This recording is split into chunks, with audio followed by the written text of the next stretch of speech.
من الشیطان الرجیم بسم اللہ الرحمن الرحیم۔ سنن ابی داؤد جلد سویم حدیث نمبر 4028 صفحہ نمبر 403 پہ ارشاد ہے، حضرت سفینہ رضی اللہ تعالیٰ عنہ نے بیان کیا کہ رسول اللہ صلی اللہ علیہ وآلہ وسلم نے فرمایا، نبوت کی خلافت 30 برس رہے گی، پھر اللہ تعالیٰ جسے چاہے گا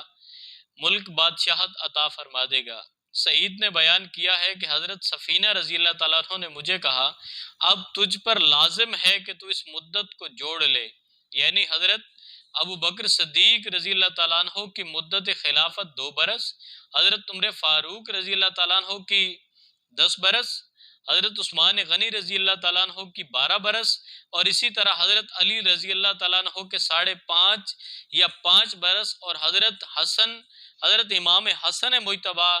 رضی اللہ تعالیٰ عنہ کے 6 ماہ۔ سعید نے کہا، میں نے حضرت سفینہ رضی اللہ تعالیٰ عنہ سے کہا، بے شک یہ لوگ بنی مروان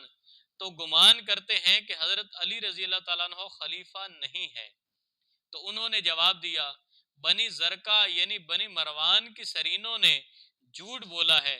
یعنی یہ ان کا ایسا جھوٹ ہے گویا یہ زبان سے نہیں بلکہ سرین سے خارج ہونے والی بدبودار ہوا ہے۔ میں اس حدیث مبارکہ کے حوالے سے یہ 4028 صفحہ نمبر 430 سنن ابن ابی داؤد جلد سوئم پہ حدیث مبارکہ یہ جو نقل کی گئی ہے، اس کے اندر جو عربک کے اندر حدیث ہے، اس کے اندر مولا علی آپ کے ساتھ علیہ السلام ہے،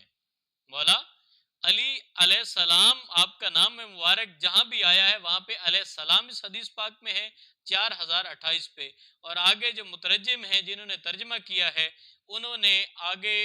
جو ٹرانسلیشن کر دی ہے عربی سے اردو کے اندر، انہوں نے علیہ السلام کو رضی اللہ تعالی عنہ میں کنورٹ کیا ہے۔ اگر کوئی دیکھنا چاہے کہ مولا علی علیہ السلام کہاں لکھا ہوا ہے تو وہ سنن ابن ابی داؤد صفحہ نمبر 403 حدیث نمبر 4028 پہ آ کے دیکھے کہ عربک کے اندر لکھا ہوا ہے علی علیہ السلام، تو تمام احباب اس کو نوٹ فرما لیں۔